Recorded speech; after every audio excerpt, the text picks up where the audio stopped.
So welcome to the delegation of the Ismaili Imamat. My name is Jennifer Pepal, and I'm the Director of Public Affairs at Aga Khan Foundation Canada. And so we're delighted to see such a full house this afternoon for a wonderful speaker.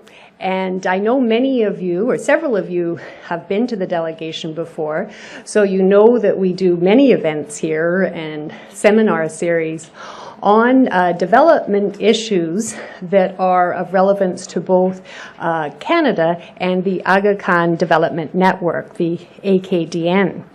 And we're delighted today to welcome Dr. Nazneen Kanji as a member of the AKDN family to talk about a core approach of the network, which is improving the quality of life for of communities in some of the most vulnerable settings in the world.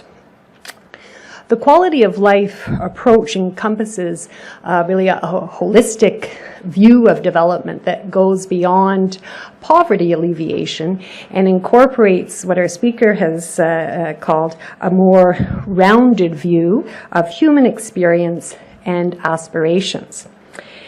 And that rounded view is also on display in the Rays of Light exhibition in the atrium, which I hope that you noticed as you came in.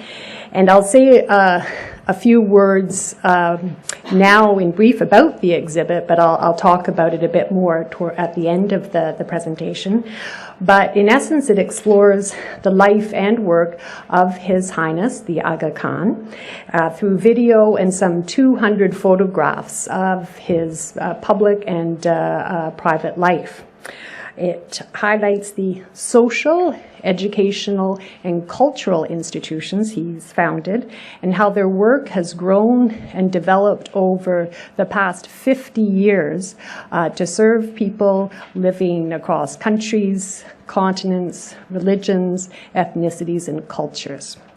And Dr. Kanji's lecture today, I think, will help illuminate an aspect of that work. Dr. Kanji is the director of the Aga Khan Development Network's Quality of Life Assessment Program. She has over 30 years' experience in international development, doing research, teaching, consultancy, and programming, primarily in Africa and Asia. With degrees from the London School of Economics, she has worked as a senior researcher at the at the International Institute for Environment and Development in London and taught at LSE.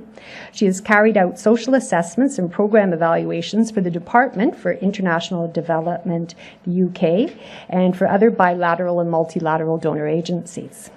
Dr. Kanji's most recent publications include Improving Quality of Life in Remote Mountain Communities and One Size Does Not Fit All, Choosing Methods to Inform Area Development Programs. And we'll also have one of the quality of life assessment booklets that's been published by the AKDN for distribution at a table outside. Dr. Kanji's presentation will briefly take us through the AKDN's long-term development approach called MIAD, short for Multi-Input Area Development, followed by a focused lecture on one of the ways in which the network measures the quality of life. After that, we'll have a moderated conversation with Steve Mason and Dr. Kanji, Steve Mason being the AKFC's Director of Programs, and then a Q&A session with the audience. And then after that, we'll have a reception and offer some guided tours of the Rays of Light exhibit. So over to you, Dr. Kanji.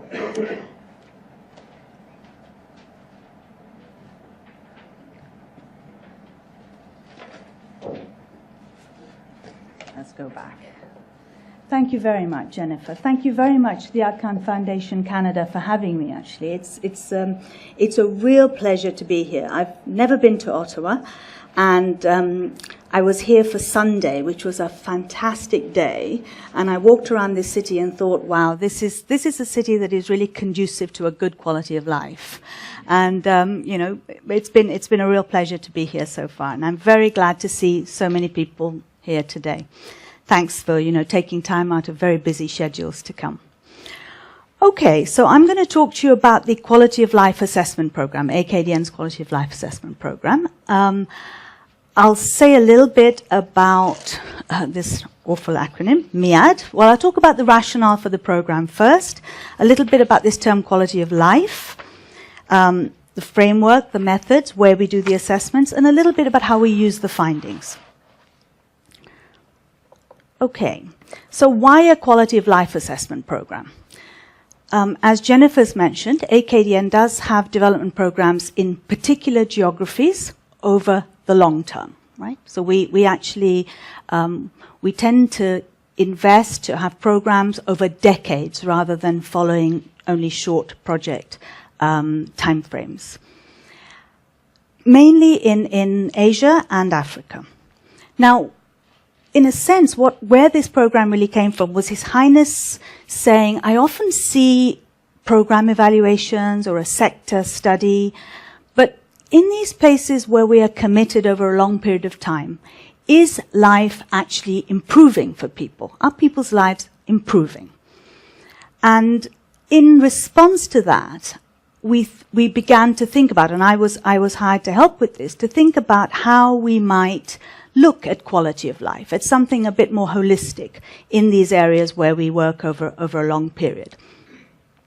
It took a little while to kind of work out how we were going to use the concept, but we really did feel that it gave us a more rounded view of people's lived experience, okay, rather than talking about poverty or a particular piece of that experience.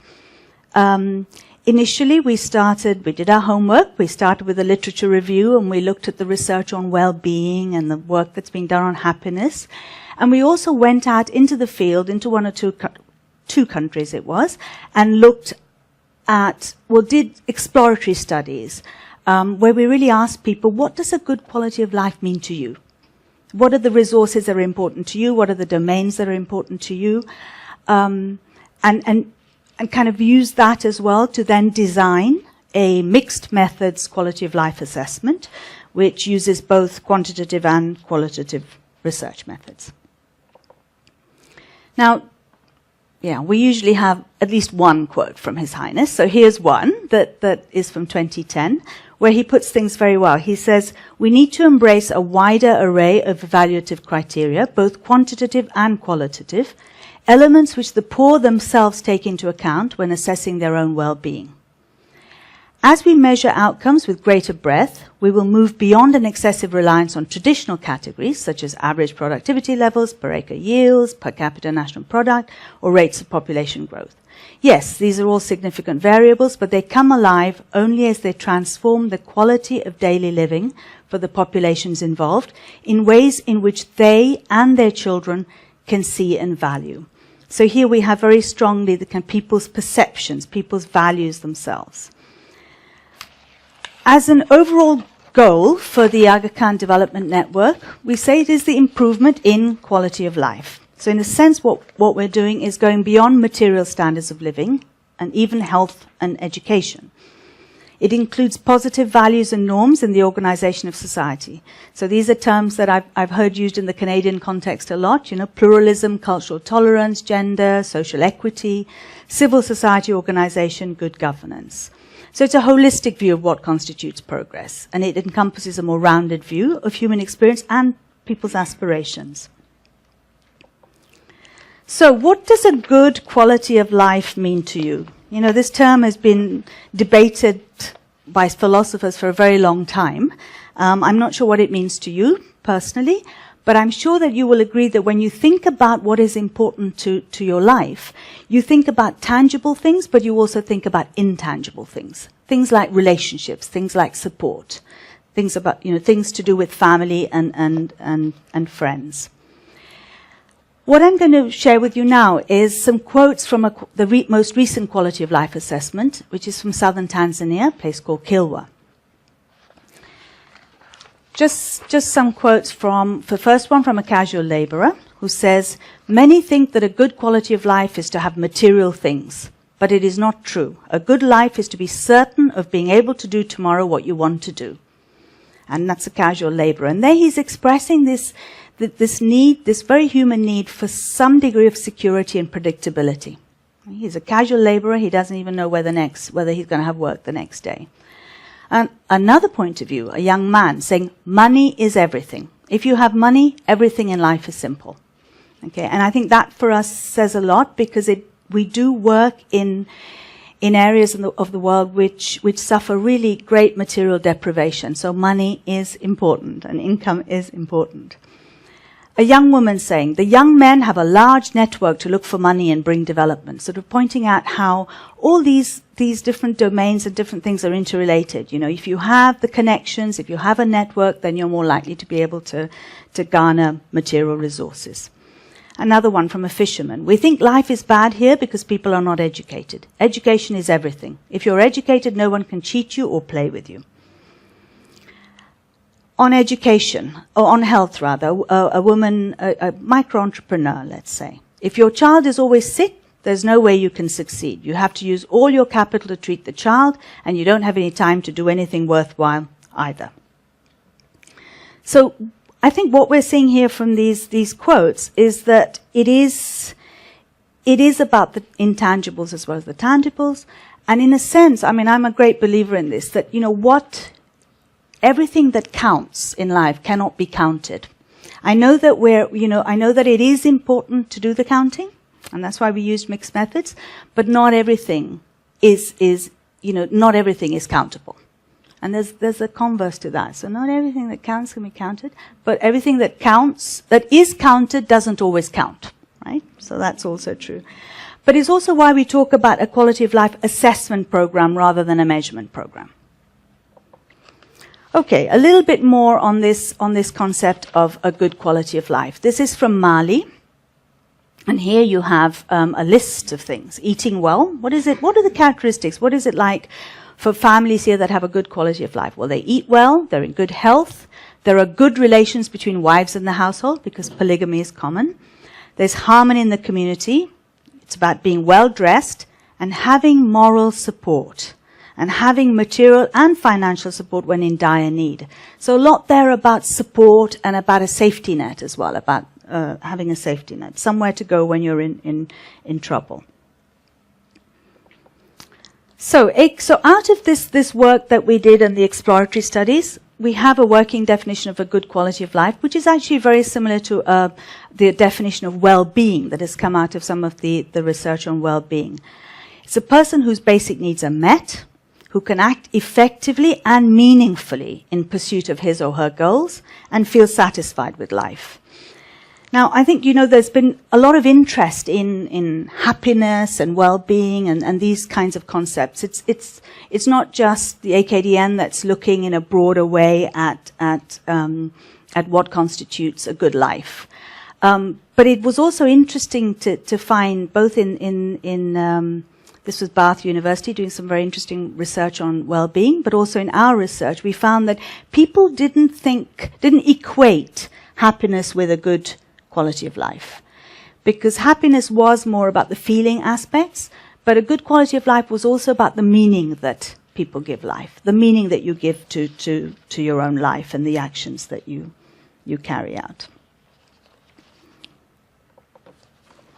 So where are we doing these quality of life assessments? We do them in 6 countries, in subnational regions in 6 countries, where we take a multi-input area development approach.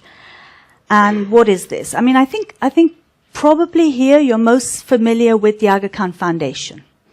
But actually we have 11 agencies, and besides the foundation, we have an Aga Khan Fund for Economic Development, which is very important. We have a Trust for Culture. We have health and education agencies. We have universities. So we have a wide range of agencies that, if you like, are able to span, different domains of life, and economic, social, and cultural aspects of life. So we do have, in a sense, that broad range that allows us to think about investing in a particular area, development in a particular area, in such a way that you would affect a lot of things that determine whether or not you have a good quality of life. There's a lot of debate within the organization still about what constitutes a MIAD, a multi-input area development program, you know, is this one, is that one, are they all? And I think we are talking about enough in terms of critical mass, in terms of economic drivers to really be able to transform an area, to really be able to improve the economic, social and cultural development of an area. And I guess it is because we have these multi-sectoral capabilities and the long-term engagement that this can actually be a viable strategy. So in a sense, our quality of life assessments are trying to respond to a key question. Are the pooled efforts of our agencies, working with our partners, influencing positive changes in the quality of life of a given area's population? So what was the framework we came up with on the basis of the work that we did? So funny little piece of a jigsaw puzzle here. Now at the heart of it there is are people themselves, people's perceptions and satisfaction. And around in the second circle you have various domains that are important to people's quality of life. So everything from livelihoods and the household economy, to social and cultural life, to the natural and built environment, health, education, and then voice and representation. It's this important thing about feeling that you can influence decisions that affect your life. And around in the outer circle, you have private sector policies and institutions, with AKDN very much playing a role in either implementing programs directly on the ground or working with partners to influence public and private sector policies and institutions. So where do we actually carry out the quality of life assessments at the moment? It's these maps. So the map is not where we have programs, but where we actually do the multi-input area development approach and have the assessments. Syria, in northern Pakistan, in Afghanistan, in Tajikistan, and also in Africa, in Mali, in southern Tanzania, and in Mozambique. Actually, those arrows look a very long way apart, but in fact, it's the Swahili coast and it's northern Tanzania and southern Mozambique, so it's actually contiguous.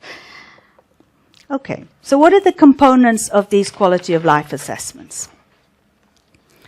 What we do is we take a representative sample survey of 1,600 households, and this can be within sort of a province or several districts or whatever area is delineated as the target area. And there we collect information on the individual and on the household through face-to-face interviews with both the head of household and the spouse. So we are trying to get a little bit beyond just the head of household, who's often deemed to be male, and to get the views of the women as well. Now, in terms of domains, sample surveys and that sort of structured questionnaire is great in terms of getting information on the household economy, on the natural and built environment, on health and education, and a little bit on the social and cultural life. But certainly more sensitive areas, more areas that require more engagement and more depth, we try and do in our qualitative study, which we carry out in 5 or 6 what we call sentinel sites. And really what we're trying to do here is not to generate representative data, because you can't in a sense from this sort of qualitative study, but we're trying to capture diversity in quality of life.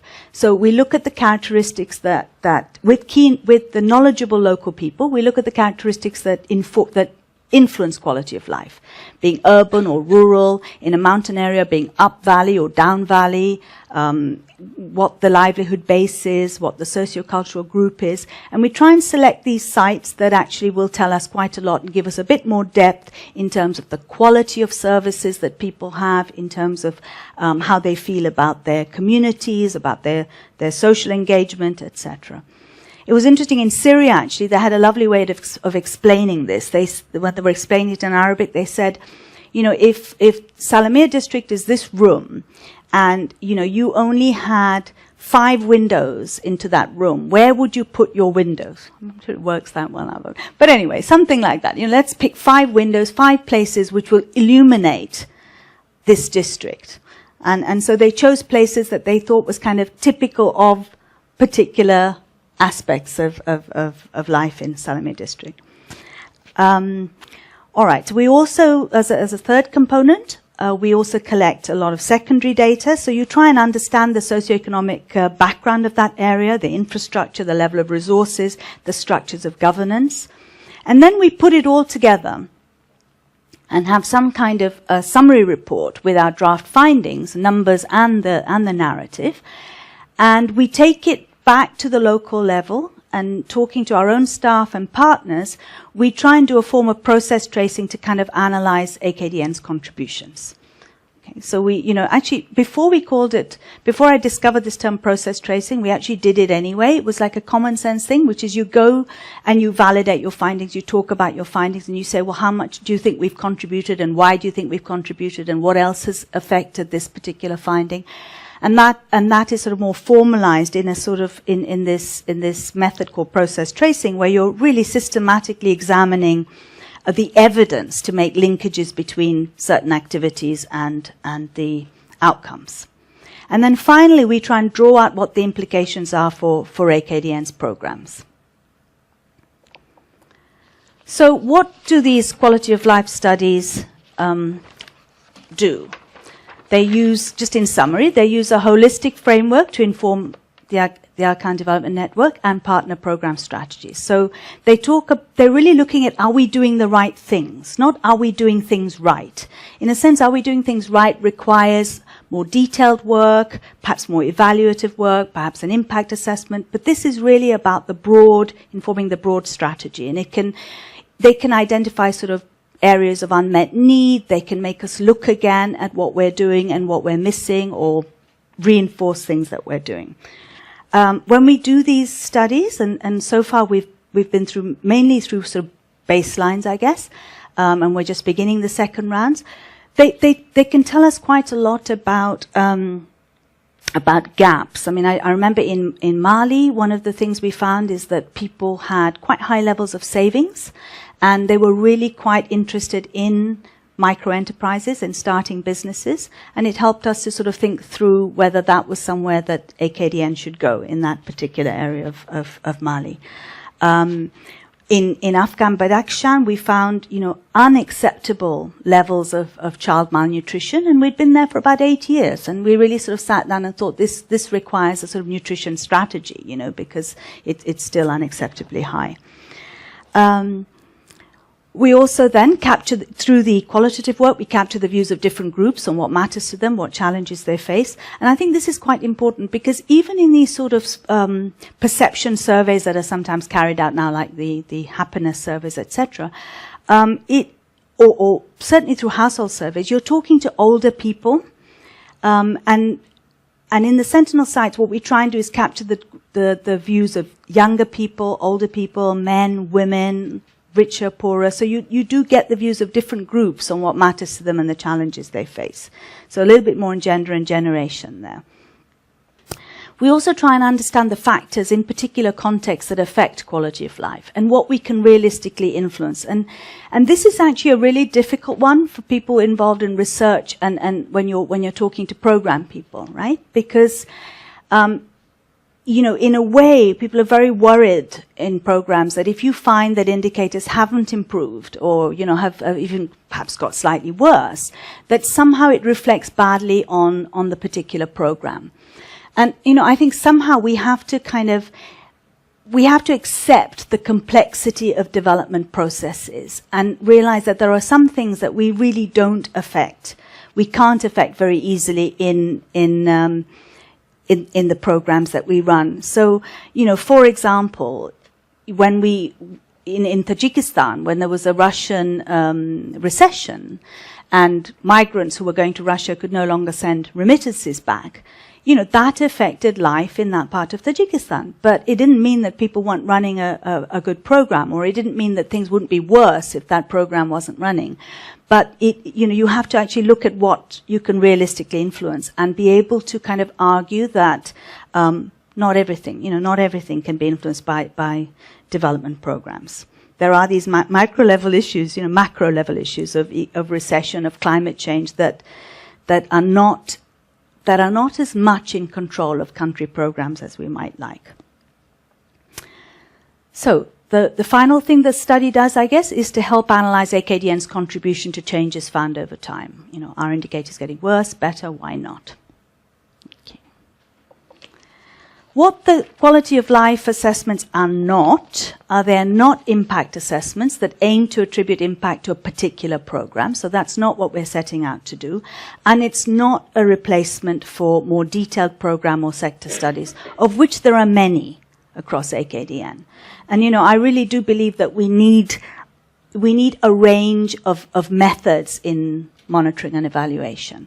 So I know that at the moment there's a lot of talk about quantification and randomized control trials, and I think that's fine, provided they're used appropriately, and provided they don't become somehow elevated beyond their capacity, in a sense. Yeah, they can do some things, they can't do everything.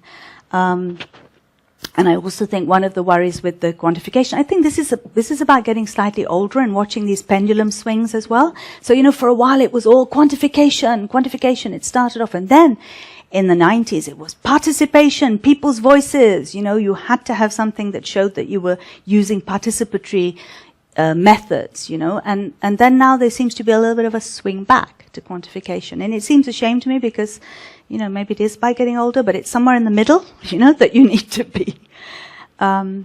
Okay, I'll give you some examples. How am I doing for time? Okay. A few examples of indicators. You know, there is a brief out there and it will tell you the 40 indicators that we use in the household survey, but just from each domain to give you an example. So, as a reflection of the context in which we work, a very important indicator is the percentage of households with sufficient basic food. Chronic malnutrition rates, education levels in the population, built environment indicators, including access to telephone communications. And this is one that has been fantastic to capture with the sort of mobile phone revolution, because, you know, it isn't just about seeing the increase in the percentage of people that have these mobile phones. It's kind of understanding the spin-offs and the wonderful multiplier effects of that, be it in terms of farmers getting information or in terms of, you know, parents in Tajikistan being able to keep in touch with their migrant members of their family in Russia, and how much that meant, that kind of communication that was lacking before. Voice and representation, so that's another indicator, people reporting that they can influence leaders on community decisions.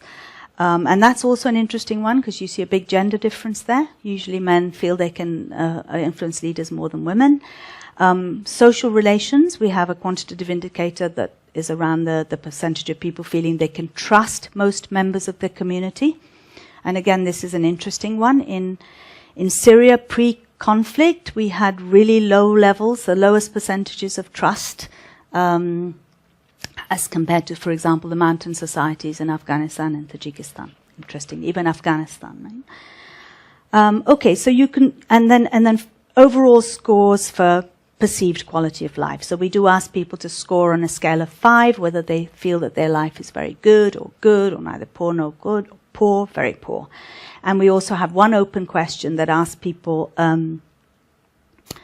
if they say we ask them about changes, and if they say their quality of life has improved or got worse, we ask them why. That's about the only open question on that questionnaire. So that's just giving you a feel for the indicators that we use. I mean, you can see that some of them are quite high-level indicators. So particularly in health, I mean, I know that we have country programs that say, you know, our overall program goal is actually to bring down malnutrition in children, because so many things affect that outcome. Yeah, everything from food and agriculture to health services to women's education, if you really want to see an indicator like that improve, you know. Okay, so this is just to stop talking for a second. You can look at the nice pictures, and this is really the quality of life assessment training and pilots. So on the top left, it's Mali piloting the questionnaire, which is, by the way, adapted to local contexts. So I guess, you know, in saying that we want to make things more context specific, what we found is, you know, okay, you can have a certain number of indicators that are across the board, and domains are certainly very universal, but then you add or you take away according to the particular context. So that's the questionnaire being piloted in its modified form in Mali. On the right, the top is training for the qualitative work in Gorno-Badakhshan, Tajikistan. Bottom left is Syrian field researchers listening to their recordings of semi-structured interviews with key informants. And there's a gentleman in Korog talking about issues around the built environment.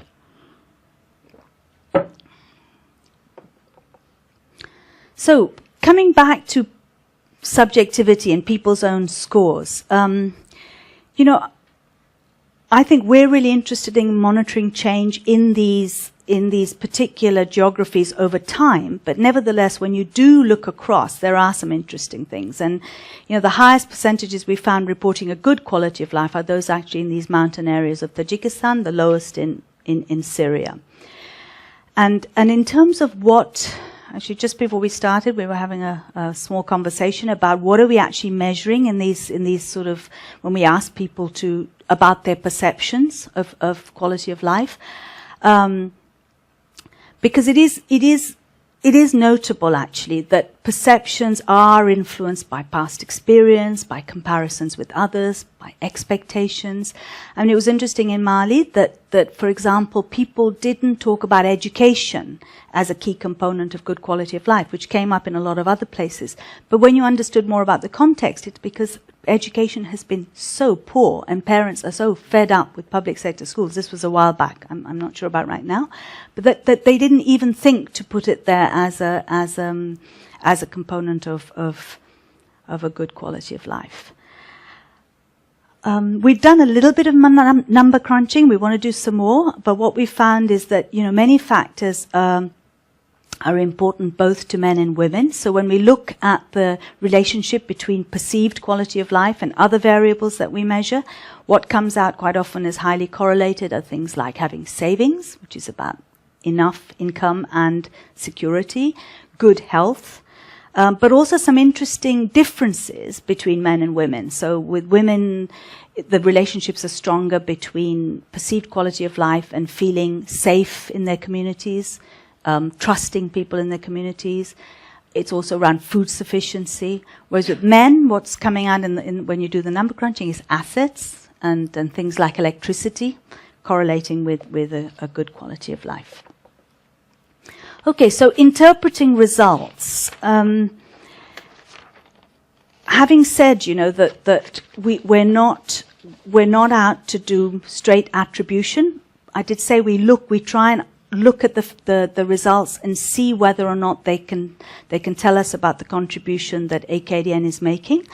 In some places, this is much easier than others, depending on what we're doing. So an example where there are very clear links here is from built environment indicators and the changes between 2007 and 2010.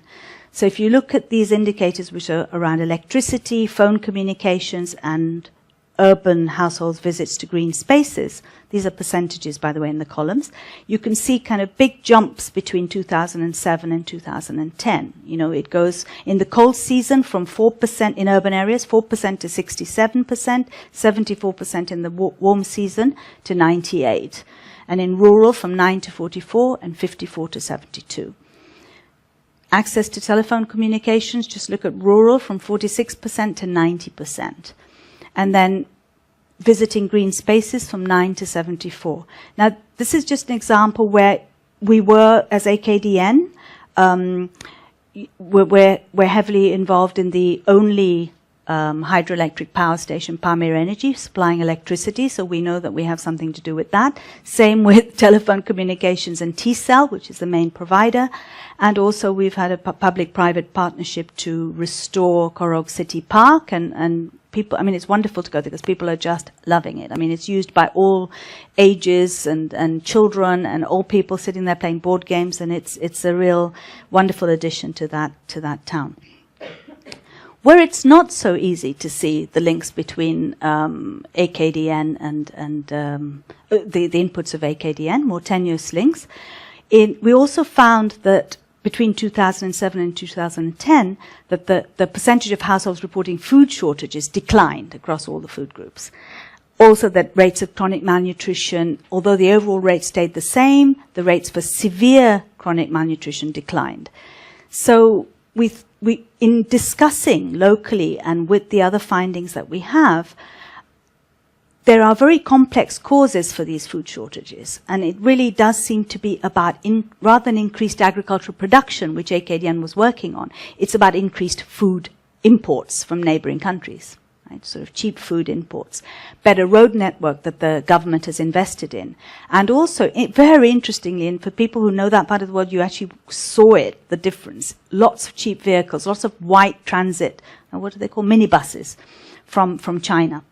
So, you know, that some of those factors were probably more responsible for the improvement in indicators than the agricultural production work that we were involved with. And this led to a very interesting discussion, actually, because, you know, as you may know, in that part of the world, if you have political issues, the border can be closed. If you have weather issues, the roads can become impassable. So it actually told us something about whether or not we should be kind of reinforcing our work on food production, local food production, so that families would have buffers if things went wrong in terms of imported food.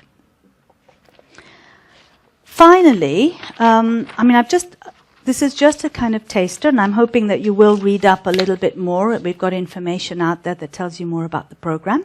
But in the future, you know, this is a very interesting phase because we're starting on second round assessments. So besides Tajikistan, we're currently completing a second round in Mozambique and also in Nizamuddin, which is a small urban settlement in Delhi. And that is actually something that is led by the Trust for Culture, but they've been using the same methods and indicators, and it's going to be very interesting to see after 5 years how things have developed there. We're also extending the assessments to other geographies, and possibly expanding into a quality of life support unit with a sort of slightly wider remit. So giving more support to agencies in monitoring their strategic goals, a bit more learning and a bit more coordination. You know, where His Highness is very keen that we kind of pull together more as a network. And I'm sure, as all of you know, from whether you work in government or university departments or policy research institutes, getting coordination is a lot easier said than done. So we're really trying to coordinate better and to pull together and to learn, because there's a lot of learning that we can do better within the network. Okay, well, thank you very much for listening so patiently, and look forward to your questions. Thank you very much for setting out such a fascinating approach and giving, I think, as you said, a great taster of some of the interesting findings that I think will provide the basis for a good conversation between Steve Mason, our Director of Programs here, and yourself, Nazneen, as well as inviting questions from the audience. So over to you, Steve. Thank you. Thank you very much, Jennifer. And thank you to Nazneen for, I think, what it was a very rich and illuminating presentation on the quality of life assessment. I know that in the room today we have with us quite a lot of people who are involved in both research and practice and development, so I'm looking forward to good participation and good questions from the crowd. Perhaps I'll just launch with a few of my own, if I can, and maybe a few points for discussion. And perhaps I'll start with a reflection, first of all. Prior to joining AKF Canada, I worked for AKF in Mali for 3 years. So I got to see how the quality of life assessment was done and used in that context. And it was a very fascinating and eye-opening experience for me and our program team in that country. I think Mali is one of the few contexts where the quality of life assessment was carried out at the very inception of our program activity. In the other contexts like Afghanistan or Pakistan, it happened many years after we had started work there. So in effect, the quality of life assessment was an extremely important tool in helping us design and implement our programming, and told us a lot of really interesting things that were perhaps different than what we thought when we started looking at how we were going to work in that country. And in some ways challenging for us. And you've highlighted some of this already, but in Mali, for example, the context there was that on the the main quantitative indicators, they were very poor. We had very poor levels of education and health and food security and so forth. But when people were asked about their quality of life and more on the qualitative side, in fact, people felt that their quality of life was quite good, was quite positive. And that actually throws up a challenge for program design, right? So what do you do when you sort of have a recognition that indicators are poor, but people's perceptions are that things are pretty good, right? So it increases or changes your approach to how you design programming, how you work with communities to figure out what types of programs you're going to do and how you're going to do them. And Nazneen pointed out to education is a really important one where people had sort of lost faith in the education system, in effect, right, and found it was more productive for their children at a certain point either to never go to school or to leave school very early for more productive occupations. So when you're trying to introduce an education program into that context, you have to really think about how you're going to interact with all the potential beneficiaries of that program to see. It's a bit of a demand creation exercise in some ways that had to happen. So I mean, one question I was going to ask Nazneen is sort of, how do you square that circle when people's perceptions are sort of what would be considered out of keeping with maybe some of the quantitative indicators that you're measuring? I'm not sure about squaring the circle, but what I do think is that we're not absolutely sure what we're measuring in those subjective questions. We're not exactly sure, and I think in a sense we shouldn't see them in the same way as we look at the more conventional or objective indicators. So I think they're important because the way people perceive things, the way we all perceive things, kind of drives our strategies and our aspirations. So you need to understand that for programming. But I think they're going to shift over time, and we've seen them shift over time, and that's in a sense why you get slightly different things coming up in different contexts. And why, in a sense, aspirations change. People aspire to different things in different societies depending on their experience and expectations. I think, one of the things that I feel in terms of why it's so important to track perceptions and people's feelings about things is actually to do with, for example, to do with youth at the moment. I mean, our work, we're just coming from the southern Tanzania, Mozambique work, and it's really striking how the youth, because of communications and social media, how some of their perceptions and aspirations are changing. I mean, they're becoming, much more demanding in a sense, and scarily sometimes alienated.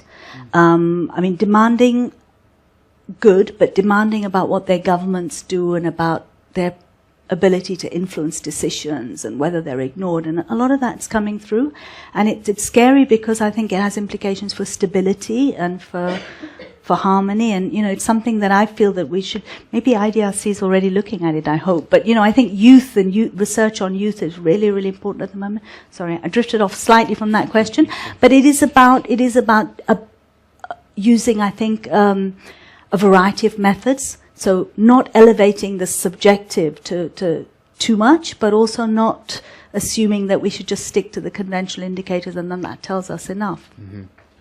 I think one of the other things that you highlighted, which has been very important to AKDN program development, is that the quality of life assessments have helped us see where some of our programming may actually be in conflict with other parts of our programming. And a good example is exactly in that context you mentioned in the cross-border area of Afghanistan and Tajikistan, where AKDN has been investing heavily in fostering cross-border trade, allowing Afghan traders to come into Tajikistan, and thus a lot of food actually is coming in. There's a lot of Afghan traders in those cross-border markets that are selling food at much cheaper prices in that context. And as you said, politically, that border could close overnight if there's a political issue between those two countries. So at the same time, how does that impact what we're doing on the agricultural productivity side, on the Tajik side, and what are we promoting and how are we promoting that? And as you said, I think it's provoked a lot of really interesting conversations within AKDN about what we're doing, how we're doing it, and how our various agencies work together within countries, but also between neighboring countries as well.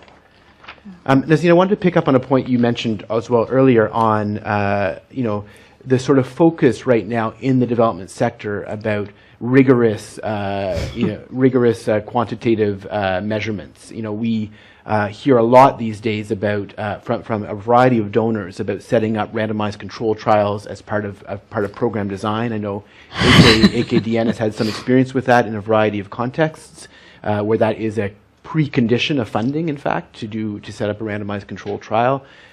So just maybe if you can elaborate a bit on that point about how you see our approach sort of complementing or differing or conflicting with some of these other approaches, and especially in Canada, I mean, we work a lot on the results-based management framework, right? And how what we're doing here, relates to that. Rigor is good. I mean, I think rigor is good. The problem is that rigor doesn't equal quantification and experimentation necessarily. There is this thing about numbers. They're precise, but it doesn't actually mean they're accurate. I don't know if any of you have sat in the field in surveys where, it's, people are asking all kinds of questions, collecting all kinds of numbers, but really, if you know that context, you know that it's not very, very accurate at all, right? So rigor is about also not doing a questionnaire that's 3 hours long so that at the end they'll tell you anything to get rid of you, or I won't name the agency here, but a survey on cashew and cashew trees in Mozambique, where they just forgot about the fact that women also owned cashew trees. So, it was all about how many men's, but not how many women's. And at the end they had this number, and you thought, well, this does not sound right, So rigor, yes, but doesn't equal quantification. I think the whole RCT debate, actually is there is nothing wrong with using RCTs in specific situations for specific variables. We run them not only where we are made to by donors. I hope we can kind of negotiate with donors when it's inappropriate. But for example, we're doing one, I think it's in Kabul, on sort of vitamin D and the influence of vitamin D on pneumonia. But I think in a more general way, it's not, what really bugged me is when people said it's a gold standard. Because I really don't think that you can say that one method is giving us a gold standard. In other words, that is always what we should use. I really think it's important to have an array of methods, to be guided by the research question, by the number of variables, by the context, and choose appropriately, And I think it's got, to be honest, I think it's got slightly out of proportion to the importance of the method, the way that it's being handled. And you can sort of understand it, you can understand the politics of it, you can understand the context we're living in, and recession, and people wanting to show results. But I think what constitutes evidence, we need, if we're good at development, then we ought to be in a position to show how you can assess positive change, and what requires quantification and what doesn't, and demonstrate rigor without doing experimental methods. One of the things that struck me in particular about an RCT we were involved in Uganda on education was that the evaluators were very concerned to prevent any spillover effect. Yes, exactly. Which, from a development perspective, you want the spillover effect to happen. Absolutely. You want other teachers to pick up on what you're working with one teacher, but in the RCT context, that was a contamination. Negative. Contaminate the study. And our perspective was contaminate away. If more people are going to pick up this because it's a good intervention, then that's what we want. Absolutely. Perhaps I'll just ask one more question, and then we'll open the floor for questions from the audience. Nazneen, a big topic of conversation in Canada and globally right now is on the post-2015 agenda, right? What comes after the MDGs and how all that will get decided. I'm just wondering, from your experience over the last 5 or 6 years with the QOL assessment, do you think there's particular lessons that we've learned from that, or approaches that we've used that are relevant to that discussion on post-2015? Sure. I think in terms of some of the big picture findings across the board in the quality of life assessments, we have things like issues around climate change and the environment, and that's certainly, the whole issue of sustainability wasn't really addressed enough in the MDGs. Issues of governance, and lots of things like that, which I think are now being discussed for the post-MDGs. I mean, we had, as AKDN, I think we took issue with some of the perspectives, right, of the MDGs, for example, on education, just focusing on primary education and not thinking enough about early childhood development, early childhood education, or thinking about university education, the leaders of tomorrow. So we've always had a set of issues with the MDGs, but with the quality of life assessments, we did use some of their targets. Actually, interestingly, simple targets that they had, for example, which were good, I thought, like provision of water. They phrased it as provision of safe water, if I remember rightly, within 30 minutes, right? Yeah. And it was really quite fun trying to operationalize that, because actually what is safe water, unless you actually go and test water, it's not safe. And what is 30 minutes, I mean, so anyway, we changed that to improved water sources. But then what is 30 minutes? Does that include the time when the woman kind of goes and has a chat at the well, or is that just walking to and fro? So these very simple indicators can be quite complicated, and they change them. So why I'm saying that is I do think in this post-MDG, the new discussion, there's going to have to be a lot of thought about measurement and assessment, really. That's right, yeah. Yeah. Great. Well, thank you. And I think now it's time to take questions from the audience. If I could just ask everyone when first just put up your hand and somebody will find you. And if I can just ask everyone to please just introduce themselves, say your name, and if you have an affiliation, please say that as well. We'll start here maybe, yeah. Just wait for the mic, sorry, yeah. Thanks. Is that on? Anyway, my name is Don Sutherland. I'm a medical doctor, and I've been working in public health for a long time. And I want to ask you about your tool, because I've been in a couple of situations where I would be interested to know your opinion about how the tool might accurately reflect the situation. The one was in Uganda when I went there to work for WHO at the beginning of the HIV/AIDS intervention. Uganda had just finished a massive civil war in which 850,000 people were killed.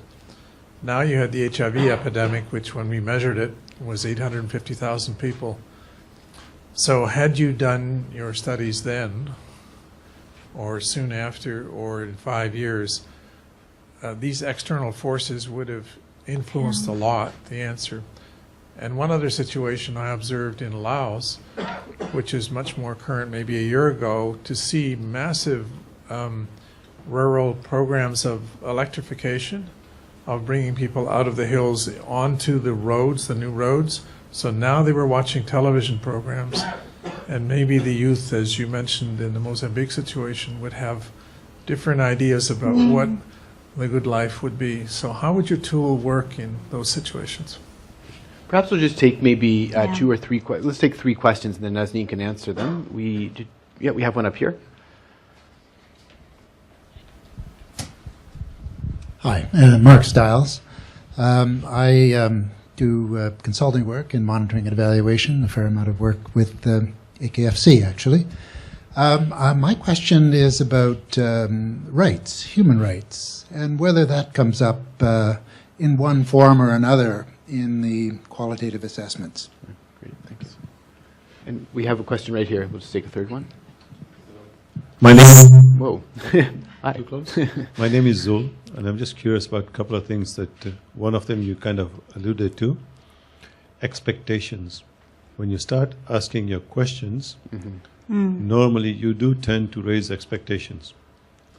So the question would be, how do you manage those expectations? And on the secondary side to that one, when you have a border closed and all the people are expecting to send stuff all over the place and suddenly there's no way to send it to, how do you manage that part of the expectation, which is sort of after the effect of whatever you have done? Great. Thanks. Nazneen, we'll turn it over to you. Okay. How would the tool work? I'm not sure I completely understand the question, but I do think that we would still probably use the same set of indicators, because in a sense we're not doing an HIV study, right? So the way that things would come up would be probably through the qualitative studies. So you may find some of our health indicators would be affected, and then we would have to look at how the changes in that particular context had affected those particular indicators, right? But I don't see it as limiting the use of the tool. As I think I said, this doesn't replace other kinds of studies. This is something that we do over a long period of time, every 3 or 5 years, it's snapshots and it teaches us something. But it doesn't mean that, if we see something massive happening, that we don't kind of address or design a particular study for that particular end, that particular objective. Human rights. I think human rights always come up. It's just the language in which they come up, and it's the form they take, and it's, it's interesting because, we use the term quality of life. Lots of agencies will use rights, a rights language, or inclusion language, and for us, I think we're kind of very good at getting on and doing things. We're not our first aim is not advocacy, for example. It is to show by example, in a sense, and to get on with things. And I think quality of life suits us as a framework, as a guiding concept. But rights definitely come up all the time. When I said people were complaining about not being able to influence their community leaders, or when they're talking about feeling, the youth say that they don't have a voice, that is about rights. Yeah? So I think you can't avoid the issue of rights. How to manage expectations in the field? I think that's a really good practical question that every researcher faces, and there are a whole series of techniques that you can use and of things that you can say to try and keep those expectations low. But you're absolutely right.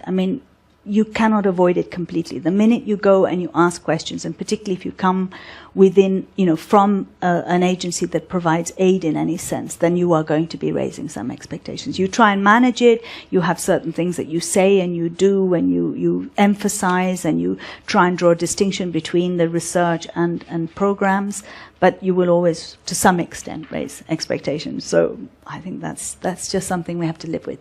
Yeah, and I think in a way that we're a little bit protected in that we are only doing these assessments in areas where we have significant on-the-ground interventions. So AKDN is present, it's known, our interventions are known. So in a sense, the expectations were built a long time ago, and we're already working to address those. So, I guess the exception would be in a place like Mali, where we did the study early on, before we really had much on the ground. But having said that, there was already a plan and a strategy in place to deliver on some of that.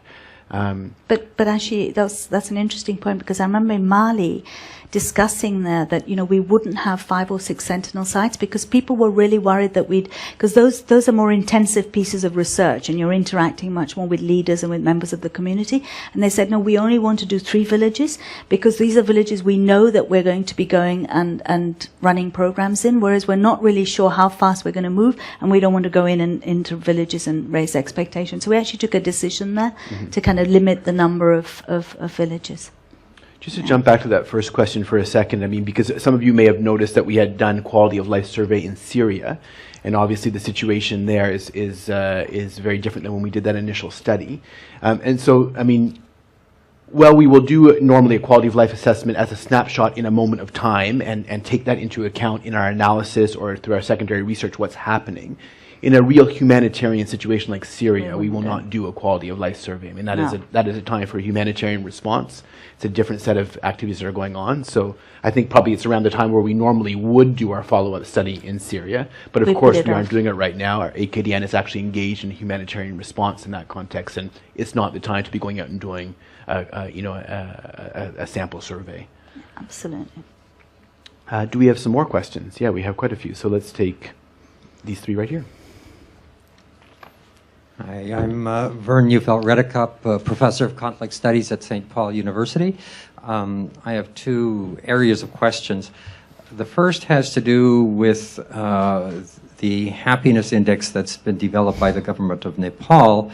I had a student do her master's research project applying some of those indicators to Chile at 2 times. And one of the things that came out of that is that, first of all of these intangibles that you're talking about are to be valued, and wouldn't it be nice if governments in their statistics gathering would pay attention to some of these things rather than just GDP kinds of things? So is there any movement to have what you're discovering applied broadly and perhaps even at the national level with people picking up on it? The second line of questioning comes out of when I was visiting Bosnia regularly. I found that there were a lot of things coming out of the conflict there that people didn't seem to want to address, and I thought, what about social reconciliation, economic development, and developed a process involving community dialogues to give people a chance to start determining how they wanted to do things. But it raises the question in this context, what about issues of conflict between identity groups within an area? And sometimes the relational side of things is one of the biggest determinants as to how people experience life and experience a lot of those indicators. Great. Thank you. Sue? Hi, Sue Sabo with Canada's International Development Research Centre. I wanted to come back to the example of Mali and education, and I'm first going to link back to a gathering I was at last week of researchers and practitioners that we brought from different continents to discuss issues of sexual violence and impunity. And one of the dilemmas that came up there was when we were talking about women's experiences, and in fact, that women did not want those to be known, to be brought forward because of the whole social stigma issue as well. And so I wanted to relate that to, the question around quality of life, because it strikes me that there's areas that are maybe taboo, or maybe are also perceived as not as high priority, for example, as the malnutrition example that you would give. And that therefore, and we had those examples, that women didn't necessarily see this as high priority as those. But then it relates as well to those of us who are researchers perhaps, or are external. And where do we take this kind of a tool as well as aspirations, or looking at where we can be agents of social change, knowing that you'll get a slice, but all our other research may indicate that that's not where we need to go. We may need to prioritize other things. And how do we resolve that kind of dilemma? Great. Yes. I'm Rachel Thibault from the Faculty of Health Sciences, University of Ottawa. And my question has to do with the process of restitution. When you collect data, what's the process of sending it back to the community? And my question is two-pronged. Do you have a process that allows for an embedded ongoing evaluation that can become a driver for development on site by local communities? I'm coming from the perspective of Fetterman's empowerment evaluation, where communities drive evaluation themselves. Great. Great questions. Great questions. Yes. Great questions. Where do you want to start, Nazneen? Happiness? Happiness, yes. And conflict between identity groups, right? I think the OECD, and yes, and whether or not we can learn and take things forward.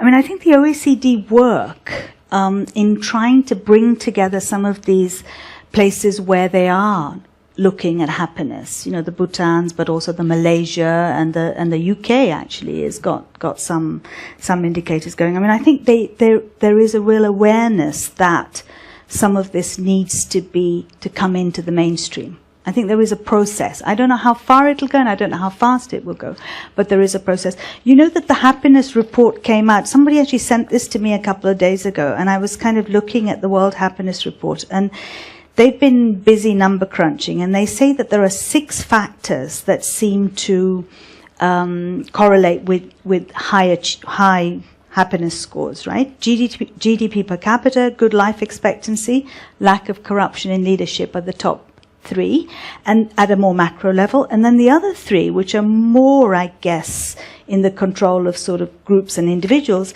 is a sense of social support, freedom to make life choices, and a culture of generosity. So, you know, there is a lot of quite interesting work going on, I think, and you know, and certainly ours will feed into that.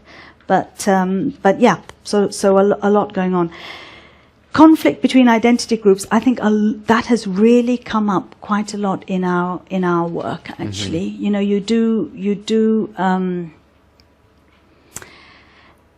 we do have to be very careful when we're doing the qualitative work of how we put people together and to understand the context and be able to allow groupings that allow expression, I guess, of some of these conflicts. And, you know, I'm surprised sometimes about how much people will speak out, you know, because you always think, well, it's a group. And, you know, I've had this thing always that we must have semi-structured interviews because people don't always say things in groups. And yet and particularly with AKDN, you know, I used to think, we're running these quality of life assessments, and even though we make a distance between ourselves and programs, you know, are people going to tell us the truth about what they feel about some of our mistakes?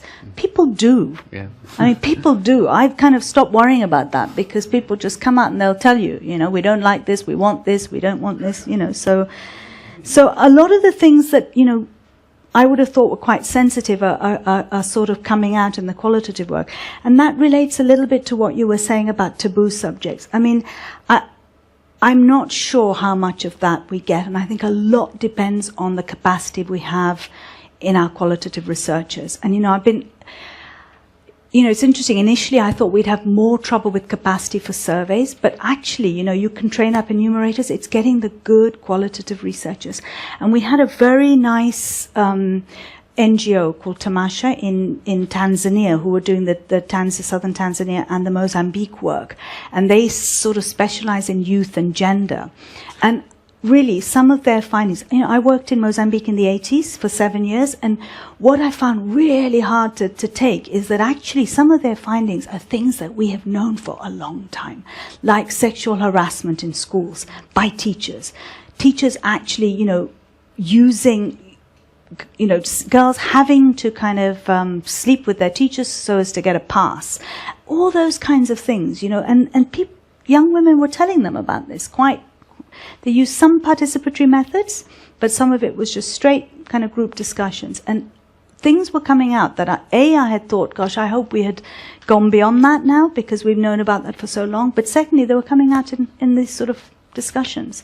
So yes, some things we won't get to for sure, but we have hints of things. I mean, I often feel that when we finish one of these quality of life assessments, you know, I'd love for us then to be able to say, okay, here's 6 things that, you know, we could go and dig a bit deeper on if we were sort of, yeah, if we were able to hand it over to a research organization. So no, you know, let's talk about that. There's no shortage of things that need further research, really, you know.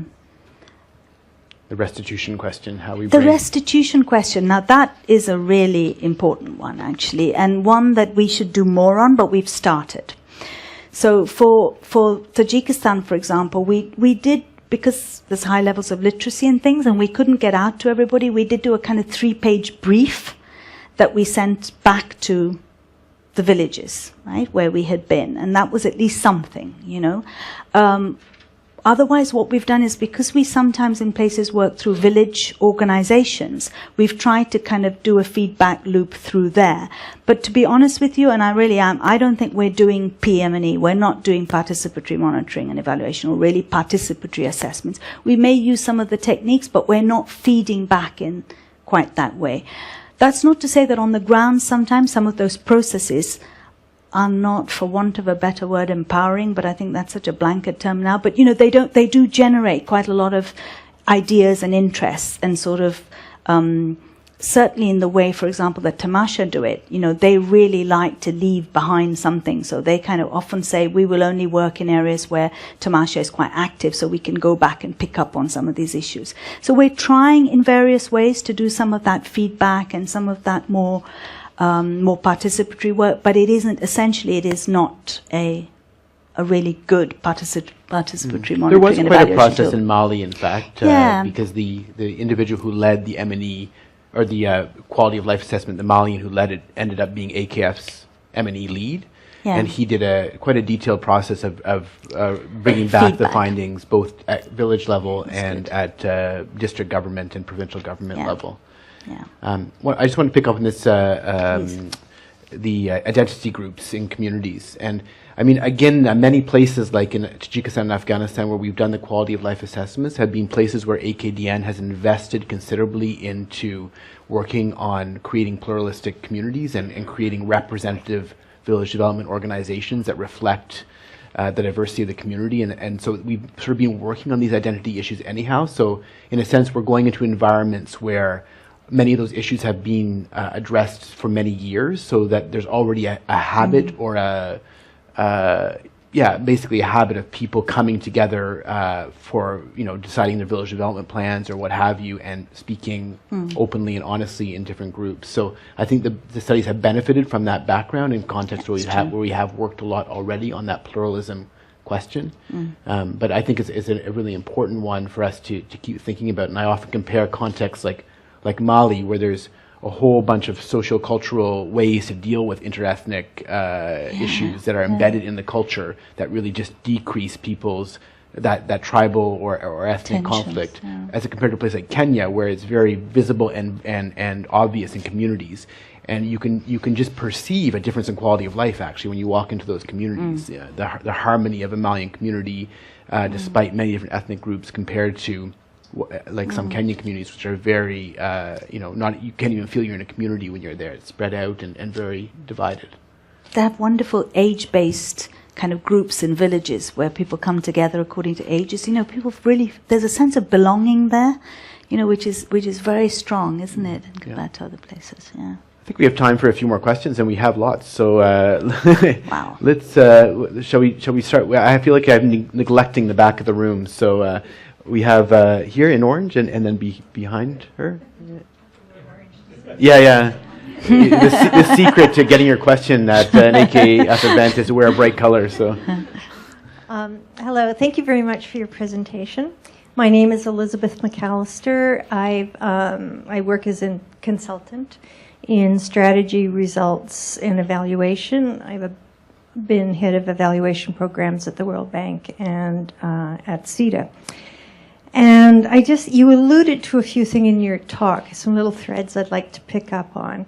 One, you were talking about the Aga Khan Foundation thinking about moving towards building capacity of other agencies and doing their own quality of life indicators. And you talked about some of the fragmenting effects of research. When some organizations with RCT, you don't want spillover contamination, which we would call scaling up, I suppose, or replication. And so in this, my question for you is looking at the good news of more concern within the development community for being better and better at measurement and understanding development effectiveness. We all understand that there's a downside, one of which is that governments can use it to be flag planters and say, we want to know what our money for our taxpayers is doing. So when we're talking about quality of life, we're talking about outcomes, and outcomes we all know in development comes from holistic approach, building on multiple sectors, multiple agencies, and multiple levels of government. And where there are more progressive governments, you find organizations working across sectors and across boundaries towards collective impact using common M&E systems. So in looking at this downside, when I'm in the field, I often ask governments, what would you like to say to the donors? And they say, we would like to say that you're disempowering us. Project by project, idiosyncratic M&E systems takes time, effort away, and resources from building our own national systems. And we're not able to track over time what is changing in the society at large, because the donor model remains 5-year project by 5-year project, and when that project ends, the data dies and the data sets die. So I'm wondering, from your own work, what keeps you up at night in terms of, the good work that you're doing, the models you're trying to build, in terms of the capacity of the country in which you're working in, and what would you like to say to the donors? Thank you. Can we just go right? Oh, we have here? Yeah, fine, good, yeah. Hi, I'm Victoria Shore. I'm with the Canadian International Council's Africa Study Group. My question is going to be a bit nitty-gritty. You're welcome to answer it or not. I tend to work on more of the economic/business side. So I was going to ask, because we've been talking a lot about intangibles, which are very important, I'm going to just get onto the tangible side, which is how much are you looking at inflation versus purchasing power? People talking about food, well, that's great, but if they can no longer buy the same amount of food for their same salary, then that's going to come up as an issue. So I was going to ask more on the economics and household survey sort of side, if you can address that. And we had a question just at the end of the row there, if you can get the mic down. Thank you very much, Nazneen. My name is Arjan Han. I work for IDRC, and I, if you don't mind, I want to go back to the RCTs, but yes. Take it in a different direction actually than the speaker in orange, so to say. The golden question that they ask is does this program work? That is the right question to ask, and RCTs find an answer to that. We might not like the methodology, but I think the question is right. The question of contamination is very important. Of course, we would like good things to spread, but if you allow contamination in your test, you have lost your test. You're wasting your money in that. You can't do the research anymore. So there's ethical questions whether we can do it, like with medical tests, and there's protocols for that. But technically, that's the right thing to do. They ask the question, does this work? Now Nazneen, when you started, or I understand the assessment program to be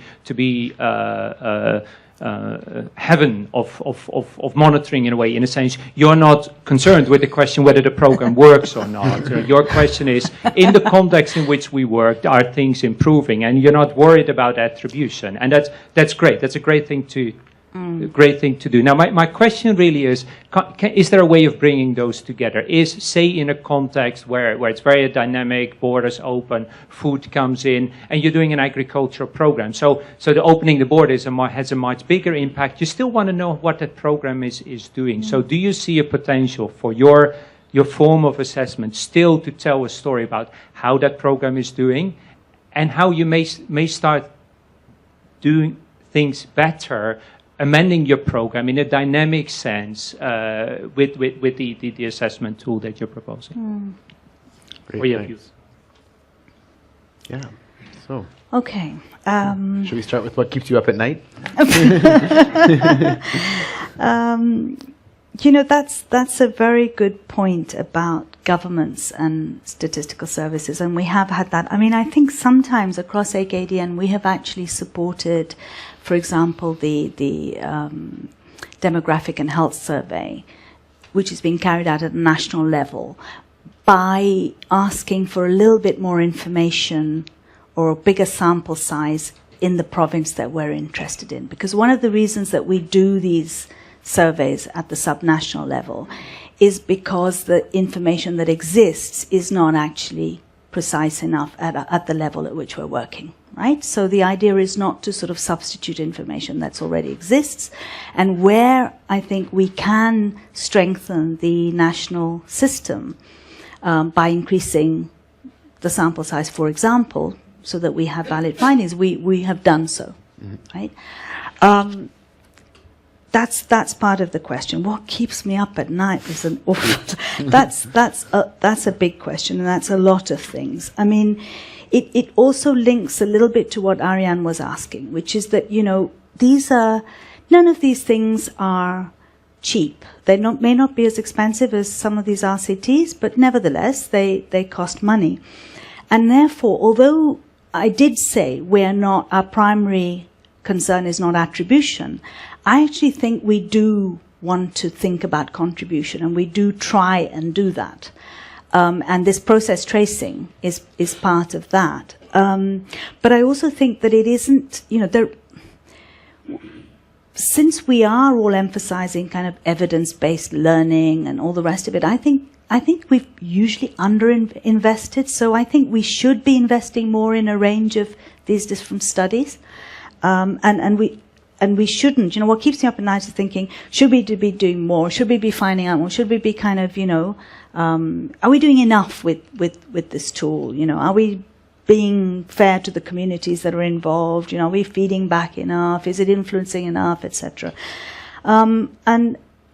And the answer is you try your best, right? And you don't think, well, this one study. I mean, my big issue with a lot of the programs is one study can't do everything. You know, we really do need a range of methods and tools, etc.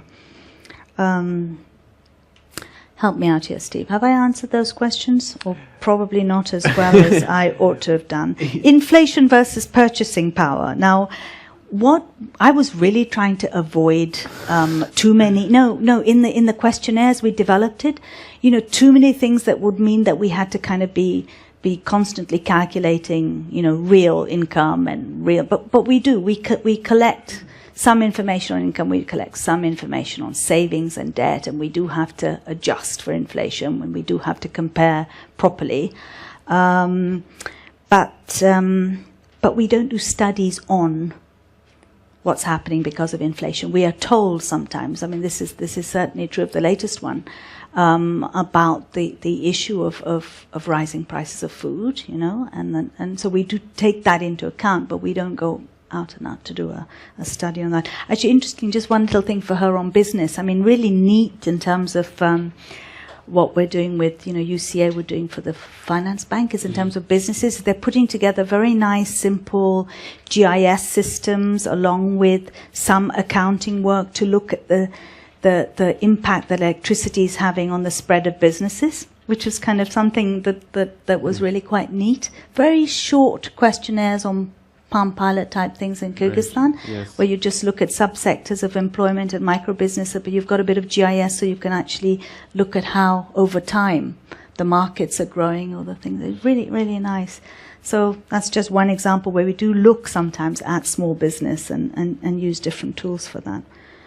Yeah, I mean, I think the last two questions also reflect back on the sort of suite of other evaluation tools that AKDN uses on its projects, right? So if we're doing specific food security or income interventions in certain countries, our M&E system and our project evaluation frameworks would be tailored to measure those specific indicators and to understand more those dynamics.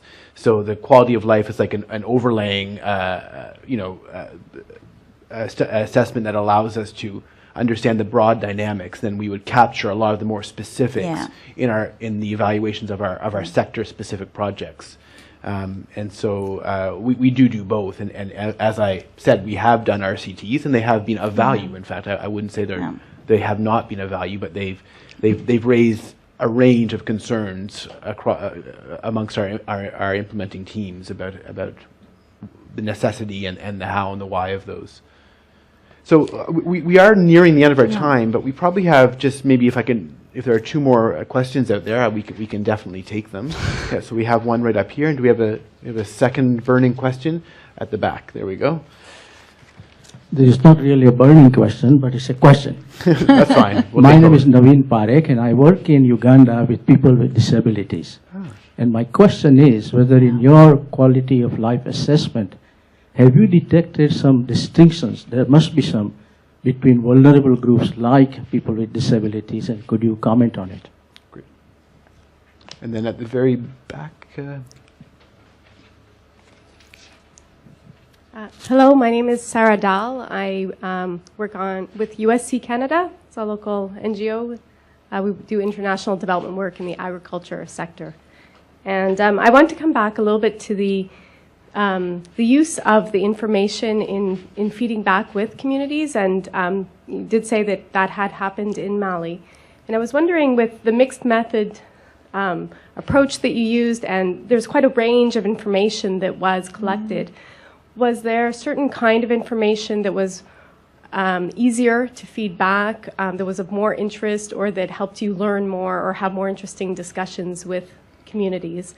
And also in the second round that you're going to be doing, do you plan to repeat the entire assessment, or are you starting to kind of fine-tune and identify certain sort of pieces of certain indicators or certain types of information that will be more useful for following up?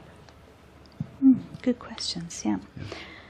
On the disability question, you know, when we were looking, I only talked to you about the good characteristics of a good quality of life, but actually when we talked about the characteristics of a poor quality of life with households, quite often disability did come into it in that way. And that's really, you know, as much as I can say, because we weren't doing studies that were focused on disability. In terms of repeating the entire assessment, I mean, I think in terms of the quantitative, the household survey, we are actually quite keen on maintaining the look at the 40 indicators. And this is because actually when we were starting and looking to see whether there were repeated surveys that could tell us a lot, there were surprisingly few. It was really worrying the way that, you know, money goes into surveys and then something changes. Either you've got another consultant or you've got a new indicator or you redefine it or you use a different method and you can't compare anymore. So we're quite keen on having that consistency across the sort of quantitative work.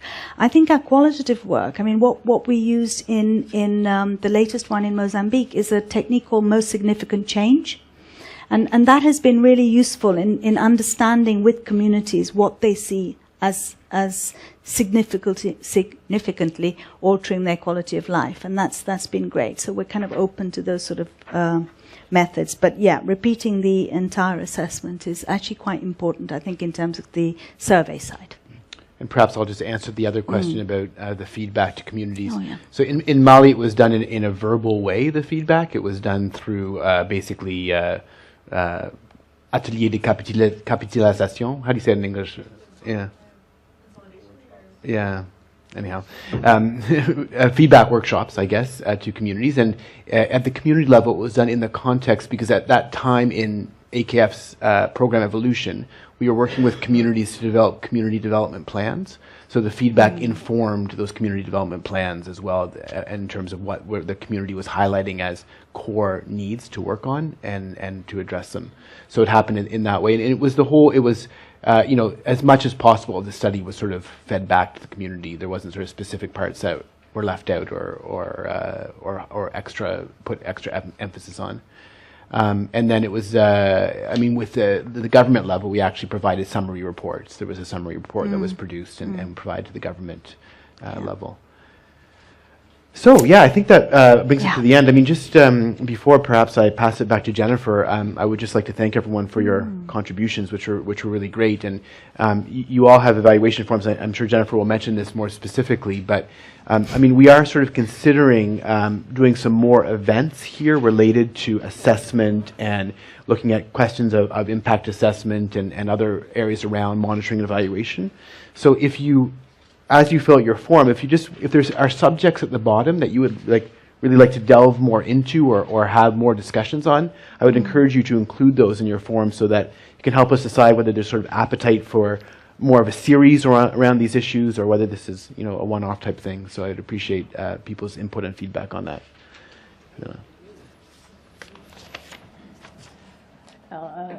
Thank you, Nazneen and Steve, for taking us on this journey through the quality of life and the assessment. And I think clearly there is quite an appetite, just judging from the questions from the audience.